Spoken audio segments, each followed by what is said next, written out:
One-liners most important question. 1. The Indian Constitution came into force on the 26th of January 1950. Bharat का संविधान 26 जनवरी 1950 को लागू हुआ. 2. The Constitution of India is the longest written constitution in the world. Bharat का संविधान विश्व का सबसे लंबा लिखित संविधान है. 3. Dr. B.R. Ambedkar is known as the father of the Indian Constitution. Doctor Bhimrao Ambedkar भारतीय संविधान के जनक हैं. 4. The preamble describes India as a sovereign, socialist, secular, democratic republic. प्रस्तावना भारत को संप्रभु, समाजवादी, धर्मनिरपेक्ष, लोकतांत्रिक गणराज्य घोषित करती है. 5. India follows a federal system with a strong unitary bias. Bharat में सशक्त एकात्मकता के साथ संघीय व्यवस्था है. 6. Article 1 declares India as a union of states. अनुच्छेद 1 भारत को राज्यों का संघ घोषित करता है. 7. Fundamental rights are provided under Part 3 of the Constitution. मौलिक अधिकार संविधान के भाग 3 में दिए गए हैं. 8. Article 14 guarantees equality before law. अनुच्छेद 14 कानून के समक्ष समानता देता है. 9. Article 15 prohibits discrimination on certain grounds. अनुच्छेद 15 भेदभाव को निषिद्ध करता है. 10. Article 16 ensures equality of opportunity in public employment. अनुच्छेद 16 सार्वजनिक रोजगार में समान अवसर सुनिश्चित करता है. 11. Article 17 abolishes untouchability. अनुच्छेद 17 अस्पृश्यता को समाप्त करता है. 12. Article 19 guarantees 6 fundamental freedoms. अनुच्छेद 19 6 मौलिक स्वतंत्रताएं देता है. 13. Article 21 guarantees protection of life and personal liberty. अनुच्छेद 21 जीवन एवं व्यक्तिगत स्वतंत्रता की रक्षा करता है. 14. Article 21A provides the right to education. अनुच्छेद 21A शिक्षा का अधिकार प्रदान करता है. 15. Article 32 is called the heart and soul of the Constitution. अनुच्छेद 32 को संविधान की आत्मा कहा जाता है. 16. Directive principles of state policy are given in Part IV. राज्य के नीति निर्देशक सिद्धांत भाग IV में हैं. 17. Fundamental duties are mentioned in Article 51A. मौलिक कर्तव्य अनुच्छेद 51A में दिए गए हैं. 18. India has a parliamentary form of government. Bharat में संसदीय शासन प्रणाली है. 19. The President is the constitutional head of India. राष्ट्रपति भारत का संवैधानिक प्रमुख होता है. 20. The Prime Minister is the real executive authority. प्रधानमंत्री वास्तविक कार्यकारी प्रमुख होता है. 21. The Vice President is the ex officio chairman of the राज्य सभा. उपराष्ट्रपति राज्यसभा का पदेन सभापति होता है. 22. Lok Sabha is known as the House of the People. Lok Sabha को जनता का सदन कहा जाता है. 23. Rajya Sabha is a permanent house. Rajya Sabha एक स्थायी सदन है. 24. The maximum strength of the Lok Sabha is 552 members. Lok Sabha की अधिकतम सदस्य संख्या 552 है. 25. The chief justice of India is appointed by the president. Bharat के मुख्य न्यायाधीश की नियुक्ति राष्ट्रपति करता है. 26. The supreme court is the guardian of the constitution. सर्वोच्च न्यायालय संविधान का रक्षक है. 27. Judicial review is a basic feature of the constitution. न्यायिक समीक्षा संविधान की मूल विशेषता है. 28. Article 368 deals with amendment of the constitution. अनुच्छेद 368 संविधान संशोधन से संबंधित है. 29. Emergency provisions are provided under part 18. आपातकालीन प्रावधान भाग 18 में हैं.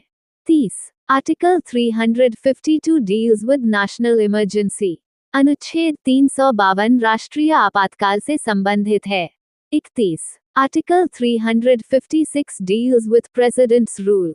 अनुच्छेद 356 राष्ट्रपति शासन से संबंधित है. 32. Article 360 deals with financial emergency. अनुच्छेद 360 वित्तीय आपातकाल से संबंधित है.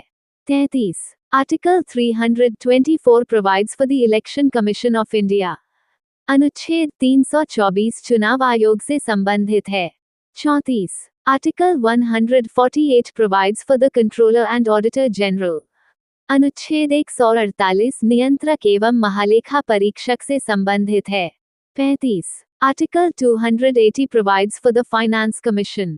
अनुच्छेद 280 वित्त आयोग से संबंधित है। 36. Panchayati Raj institutions are provided under part IX। Panchayati Raj संस्थाएं भाग IX में हैं। 37. Municipalities are mentioned under part IX-A। नगर पालिकाएं भाग IX-A में दी गई हैं। 38. Hindi in Devanagari script is the official language of the union. Devanagari लिपि में हिंदी संघ की राजभाषा है। 39. Originally the Indian constitution had 395 articles. मूल रूप से भारतीय संविधान में 395 अनुच्छेद थे। 40. The 42nd Constitutional Amendment Act is known as the Mini Constitution। 42वां संविधान संशोधन अधिनियम मिनी संविधान कहलाता है। 5 जनवरी 2026 करंट अफेयर्स। 1. न्यायमूर्ति महेश शरद चंद्र सोनक को झारखंड उच्च न्यायालय का नया मुख्य न्यायाधीश नियुक्त किया गया है।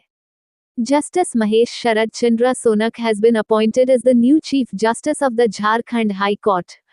2. ममता वर्मा ने दूरदर्शन समाचार DD न्यूज के महानिदेशक के रूप में कार्यभार संभाला है। Mamta Verma has taken charge as the director general of Doordarshan news DD news. 3. Sjoerd Marijne Netherlands को भारतीय महिला हॉकी टीम का मुख्य कोच पुनः नियुक्त किया गया है। Sjoerd Marijne from the Netherlands has been reappointed as the chief coach of the Indian women's hockey team। 4. सेना दिवस परेड 2026 का आयोजन 15 जनवरी को जयपुर, राजस्थान में किया जाएगा। The Army Day Parade 2026 will be held on January 15 in Jaipur, Rajasthan। 5. CDS general Anil Chauhan ने अंडमान और निकोबार द्वीप समूह के कार निकोबार एयर बेस पर भारतीय वायुसेना के लिए उन्नत रनवे का उद्घाटन किया है। CDS General Anil Chauhan inaugurated an upgraded runway for the Indian Air Force at Ka Nicobar Air Base in the Andaman and Nicobar Islands। 6. 1 मार्च 2026 से अनारक्षित टिकट बुकिंग के लिए UTS मोबाइल ऐप की जगह रेलवन ऐप लेगा। From March 1, 2026, the Railone app will replace the UTS mobile app for unreserved ticket booking। 7. केंद्रीय मंत्री J.P. Nadda ने इंडियन फार्माकोपिया IP 2026 के 10वें संस्करण का विमोचन किया है। Union minister J.P. Nadda released the 10th edition of the Indian pharmacopoeia IP 2026। 8. शोधकर्ताओं ने पर्यटन के कारण पश्चिमी घाट क्षेत्र में गैलेक्सी मेढक के विलुप्त होने की आशंका जताई है। Researchers have presumed the galaxy frog to be extinct in the Western Ghats due to tourism। 9. Shubman Gill calendar वर्ष 2025 में टेस्ट क्रिकेट में 983 रन बनाकर सर्वाधिक रन बनाने वाले बल्लेबाज बने हैं। Shubman Gill became the highest run scorer in Test cricket in the calendar year 2025 with 983 runs। 10. 68वीं राष्ट्रीय निशानेबाजी चैंपियनशिप में महिलाओं का 10 मीटर एयर राइफल खिताब अमीरा अरशद ने जीता है। Amira Arshad won the women's 10 air rifle title at the 68th National Shooting Championship। 11. हरित नोआ दुनिया की सबसे कठिन डकार रैली में लगातार 7वीं बार भाग लेने वाले भारतीय राइडर हैं। Harith Noah is the Indian rider participating in the Dakar Rally for the 7th consecutive time। 12. वर्ष 2025 में पिछले 5 वर्षों में सबसे अधिक जन्म के समय लिंगानुपात 923 हरियाणा राज्य में दर्ज किया गया है। Haryana recorded the highest sex ratio at birth of 923 in the last 5 years in 2025। 13. हाल ही में कुषाण काल के दुर्लभ सिक्के प्राचीन स्थल तक्षशिला के पास खोजे गए हैं। Rare coins from the Kushan period have recently been discovered near the ancient site of Taxila। 14. BCCI के निर्देशों के बाद कोलकाता नाइट राइडर्स ने मुस्तफिजुर रहमान को टीम से बाहर करने का फैसला किया है। Following BCCI instructions, Kolkata Knight Riders have decided to drop Mustafizur Rahman from the team। 15. 72वें राष्ट्रीय वॉलीबॉल टूर्नामेंट का उद्घाटन वीडियो कॉन्फ्रेंसिंग के माध्यम से वाराणसी में किया गया है। The 72nd National Volleyball Tournament was inaugurated via video conferencing in Varanasi. Thank you. Subscribe Muskan Study Material for daily current affair.